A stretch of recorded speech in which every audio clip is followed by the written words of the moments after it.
So this year, Ricky, Julia, and I got to attend VidSummit. Mr. Peace! Let's go! That was a long intro. I appreciate it. Now, VidSummit is a conference put on by YouTubers for YouTubers, where some of the largest creators on the platform come to speak and share everything that they know about the YouTube platform. Let me tell you, we walked away from VidSummit feeling so excited about video creation, and we want to share some of that with you. While we were there, we interviewed some of the creators that were also attending VidSummit to hear what they had to say, some of their favorite takeaways or favorite parts of the conference that they loved. After we got back, I also interviewed and asked Julia and Ricky the same question, and so let's see what everyone had to say, and hopefully you can get a taste of what we felt while we were there. Hey channel makers, I'm with Marqueza from the channel The Normies, and she had a really great insight that I just thought we had to share with you guys. Okay, so us as The Normies, I mean, it's in the name. We don't really look at our data. Right. We are not very analytical. And I think that is something that we have not been utilizing at all. We have 700,000 subscribers. Which is without awesome. that.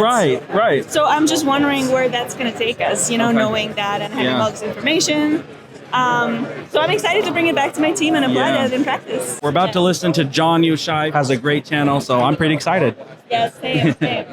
Hey channel makers, I'm here with Brad, and we are just enjoying day 2 of VidSummit here. And I just been going around asking people like, what's your favorite part of VidSummit? And I think Brad had something to share with us.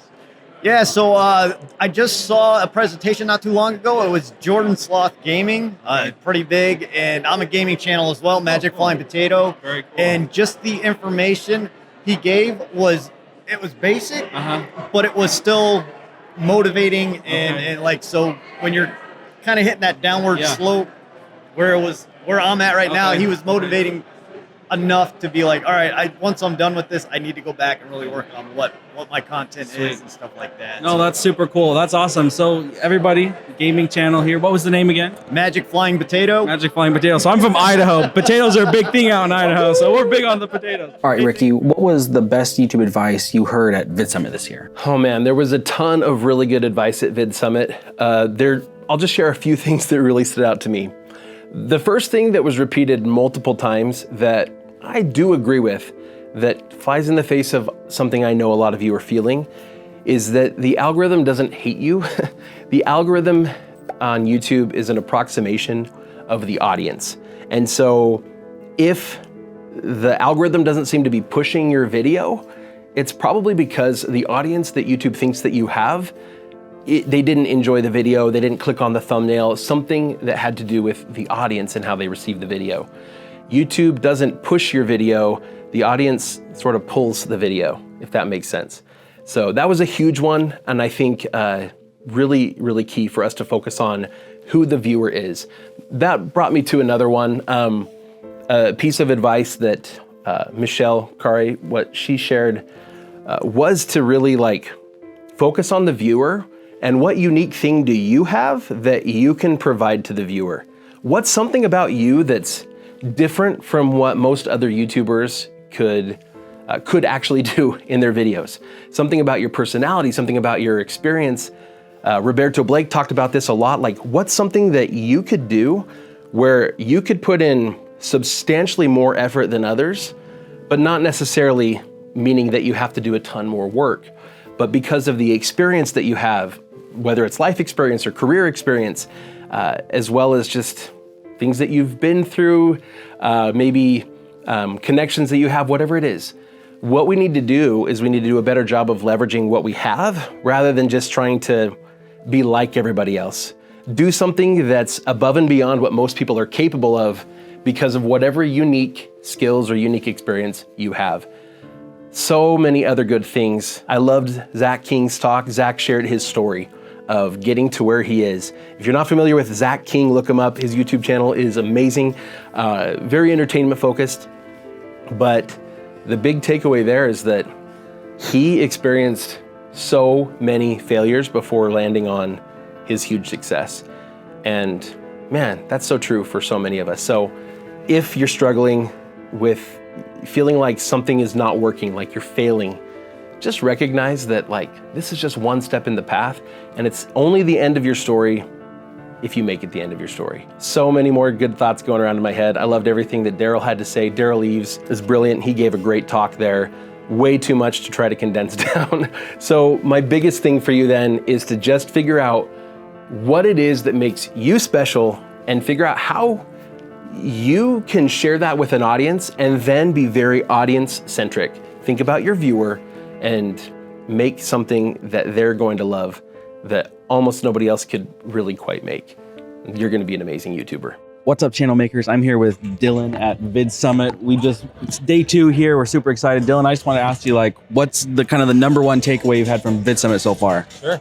I think the one thing for me is I don't post a ton on social media, but just talking to people here and everybody's asking what my Instagram is and what all that is, and just realizing that that's your true portfolio and that's what you really need to be working on. And so doing stuff like this and all of that is just so important for aspiring creators and people that want to move forward in their journey. Hey, thanks. For me, it's networking, meeting of people, and just the information dump. I got all kinds of notes, all kinds of next steps that I can take to raise the level of My Stepdad channel and hopefully benefit my audience better. Awesome, thank you.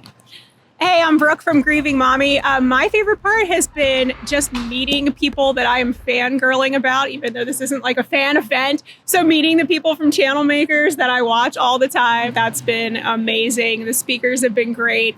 I really loved Emily, her talk about fan funding and really creating a great community. So it has been awesome. This is my first time here and definitely won't be my last. Well, I'm super excited for what the day has for us. I think we're getting pretty close to our first big event for the morning. So, All right, Julia, what was the best YouTube advice you heard at VidSummit this year? Oh, there was a couple.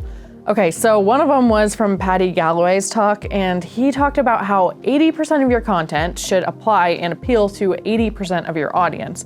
And then 20% of your content can apply to 20%, that other 20% of your audience. And I thought this was so cool because for the most part, we're just trying to make sure that our content does apply to 80% of the audience. But I like that idea of every once in a while making some content that applies to that other 20%, and so that they really feel like you're listening to them and you're answering their questions. And that 20% of the audience, I think, could be different from time to time. Another thing I really liked was during Mr. Beast's interview, he talked about how someone on his team used inspiration from a shot from the show Severance. Severance is my favorite TV show almost of all time. If you've seen it, comment below. But I just loved how they used inspiration from a TV show. It's so different from YouTube. And Ricky is also talking about how he's working on a video right now where he is drawing inspiration from Inception. So that video is probably gonna turn out really cool, and see if you can spot which one it is later in one of our future videos. Well, for me, one of the top things that stood out was something that Daryl Eves said. He just said simply, find a way to own your audience. There's so many different ways you could take that, and I think the way he meant it was find a way to make your audience yours, so that you can capitalize and benefit off of the connection that they have with you and that you have with them. And I think as creators, that's such a smart thing to do, whether you have a small channel or whether you have a ginormous channel. Find a way to own your audience and benefit from that connection with them. Aside from that, my favorite thing about VidSummit was just the inspiration that I felt about creating videos, making content, doing those things that we as YouTubers are doing every single day. It was so awesome to sit down next to somebody who's walking the same path that I'm walking, to hear people speak that are going through the things that everyone else is also going through. It just felt very much at home. It's so easy for us to be kind of on an island where we're just creating for our channel. We don't get a lot of connection with people in our industry. So it just felt so nice to be around people who got it. It was so inspiring and so exciting and reinvigorating for me to see people doing what I'm doing and to put that pressure on me to keep growing and improving and becoming better. I'd love to hear what inspires you to create and to continue creating even when it gets hard. Let me know down below what inspires you.